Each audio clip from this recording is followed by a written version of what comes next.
America Looks Abroad. This is the 39th in a series of broadcasts presented by the staff members of the Foreign Policy Association. Today's subject is Italy's invasion of Africa, and the speaker is Mr. A. Randall Elliott, Research Associate of the Foreign Policy Association. Mr. Elliott. Good afternoon. As the long-awaited German attempt to invade England remained in its preparatory stages this week, Germany's three Axis partners, Italy, Spain, and Japan, continued their parallel policy to extend their territories at Great Britain's expense. While Britain must keep its greatest strength concentrated at home to stave off the anticipated German invasion, the extensive empire from which the British have long derived their power is threatened on three continents. In contrast with experience during the World War, when British imperial forces were able to sustain themselves and conquer German and Turkish colonies as well, today Britain's far-flung colonies face overwhelming enemy forces and can expect little or no help from the mother country. The most critical danger to the British Empire during the past week has been the Italian invasion of British colonies in Africa.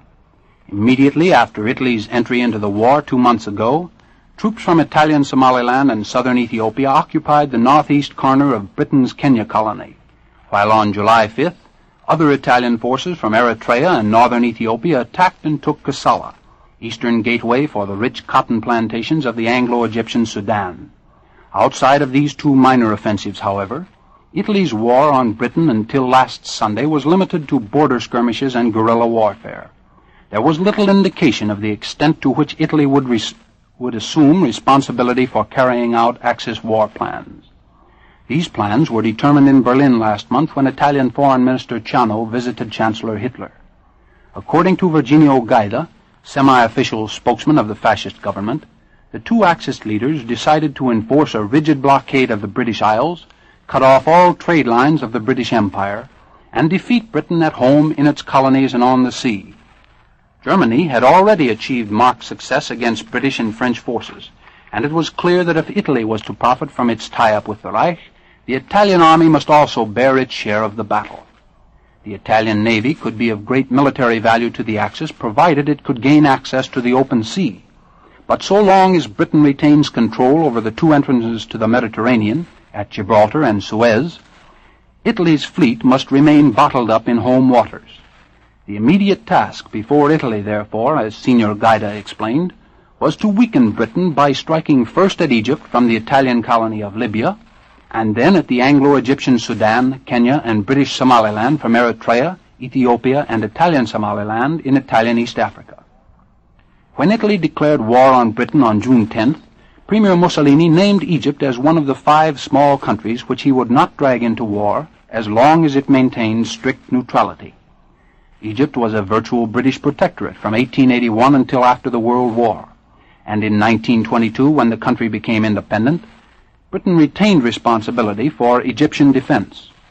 The enforcement of rigid neutrality by the Egyptian government would have been detrimental to Britain, for the British can control the eastern Mediterranean only through continued use of the Suez Canal and their strong naval base at Alexandria, both of which are on Egyptian territory. Although the Egyptian government has actually remained neutral, it has favored its British ally by breaking off diplomatic relations with the Italian government and warning that it would declare war on Italy if the Italians invaded Egypt. To date, Italy's warfare in North Africa has been confined to aerial dogfights with British planes and to border skirmishes on the Libyan side of the Egyptian frontier. But the concentration of approximately 250,000 Italian troops along this front indicates that the major Italian offensive will be aimed at Alexandria and the Suez Canal by land through Egypt. One reason for the intensification of Italy's war effort in Africa, in fact, may be to relieve the pinch of the British blockade by gaining access to world trade routes through Suez and the Red Sea. Over 70% of Italy's normal imports are from overseas countries, and it is uncertain how much longer the Italians can do without these supplies. The Italians import 99% of their cotton, which is Egypt's staple crop. Their intense interest in Egypt is reflected in the large Italian colony there, and the Egyptian government has already taken precautionary measures to guard against fifth column activities by this group. In order to use the Suez Canal, if it should be conquered, Italy must also gain control over the southern gateway to the Red Sea. To achieve this objective, the second major field of Italian operations was destined to be British Somaliland. And last Sunday, Italian forces began their present African campaigns with an assault in this sector. The surrender early last week of French Somaliland, which had continued to resist Italian domination even after France itself had capitulated, made feasible a successful offensive into British Somaliland along the East African coast. The alternative route from Italian Somaliland crosses a rugged mountain range approximately 3,500 feet high, which the Italians would have had to penetrate slowly in the face of armed opposition. Along the coast, however, their greater numbers were rapidly decisive. On Monday, one day after the big offensive began, they entered Zaila, which is 15 miles inside British territory and guards entrance to the Red Sea. Today, 3 Italian columns are closing in on the capital city of Berbera, a leading British port of entry for troops and supplies from India. Italy's third big offensive in Africa is directed northward from Eritrea and Ethiopia against the Anglo-Egyptian Sudan, in an effort to unite Italian forces in East Africa with those in Libya. Unless this drive succeeds, the East African forces, no matter how effective they may be against the British in Somaliland, will remain isolated and subject to counterattack when they use up their present supplies of munitions. Although it would be to Britain's obvious advantage to retain a foothold in Somaliland, to serve as an entering wedge into East Africa for an eventual counterattack on the Italians, the British apparently intend to avoid the costly struggle this plan would entail. They seem determined to beat a strategic retreat in the barren border regions and fight to keep the Italians there, cut off from all communication with their home bases except by air. Meanwhile, the British harass their Italian foes in sporadic engagements and have recognized as an ally ex-Emperor Haile Selassie of Ethiopia, who is expected to rouse the Abyssinian Bushmen for an intensive guerrilla warfare against their Italian conquerors. South African troops with their own mechanized infantry, artillery, air force, medical corps, and engineer have also advanced into Kenya and engaged the Italians from the south. For all these areas of hostilities, Italy has massed an army totaling about 500,000 well-equipped white and native soldiers. Despite their extensive preparations, however, the Italians face serious obstacles to final success. The great distances to be overcome in Africa sorely tax both men and machines, and while much of the country is unknown or impassable, in the arid deserts of Libya and Egypt, and in the northern Sudan, temperatures also rise to 120 degrees Fahrenheit, and rifle barrels cannot be touched in midday, while water is exceedingly scarce. The Italian army in this sector, like the British, has ample water supplies near its own bases, but will have to overcome precarious shortages as it moves out into the open. Britain, moreover, has strongly fortified the oases it holds, and these points can be defended by relatively few men against invading forces who must advance across vast open stretches of desert where they can be seen for many miles. In contrast with this kind of country, seasonal rains along the upper Nile have converted the Ethiopian-Sudan border into marshland, which in many places is a total barrier to military operations. And finally, in addition to natural obstacles, the Italians must face British troops which have been very well trained for desert and jungle warfare. It remains to be seen whether the British in Africa, like the Finns early this year, will be defeated by sheer force of numbers. While the Italian drive toward Suez gets underway, another Axis partner, Spain, threatens the important British base at Gibraltar, which commands entrance to the Mediterranean from the west. Although the British have held Gibraltar ever since 1704, Spanish nationalists still regard the strategic rock as part of Spain. Generalissimo Franco has publicly announced that Spain intends to retake Gibraltar and extend Spanish territory in Africa.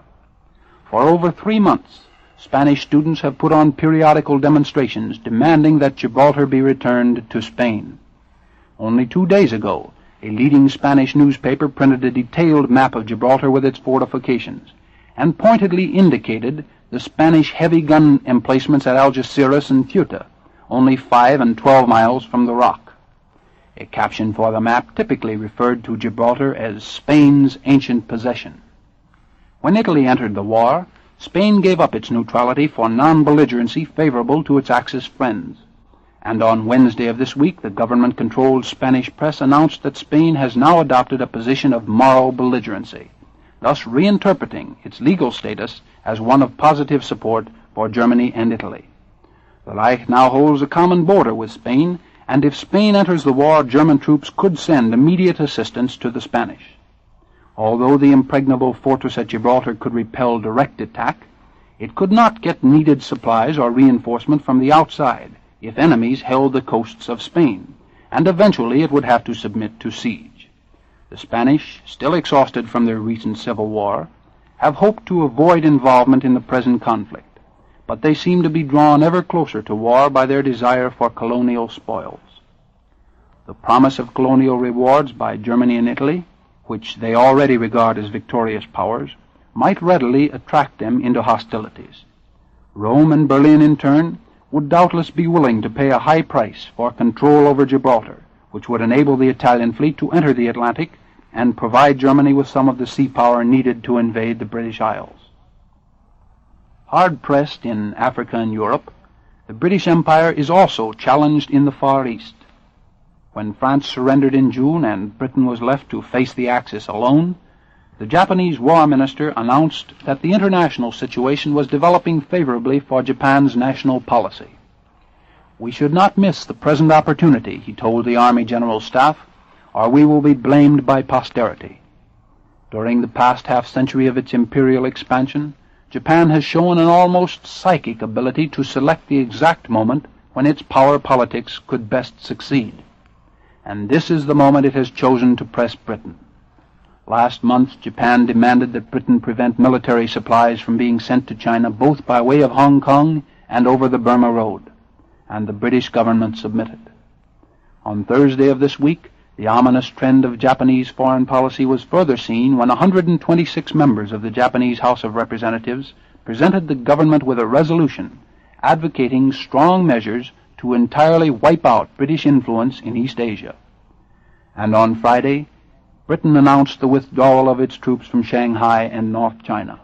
These forces, like the United States Marines at Shanghai, Tientsin, and Peiping, have defended foreign interests in China ever since the Boxer Rebellion ended in 1901. Their withdrawal at this time will presumably place a heavier burden on American troops. Britain's strength in the Far East is now concentrated at the island of Hong Kong, in the mouth of the Canton River, and at Singapore, where the British will take their last stand against Japan. It is uncertain, however, how long and how determined this stand will be. On Friday, the right-wing East Asia Association in Tokyo formally urged the Japanese government to immediately declare war on Great Britain. Britain's appeasement of Japan, as of Germany and Italy during the past few years, seems only to have whetted the appetite of its antagonist. But the British government has little choice in what policy it will follow today.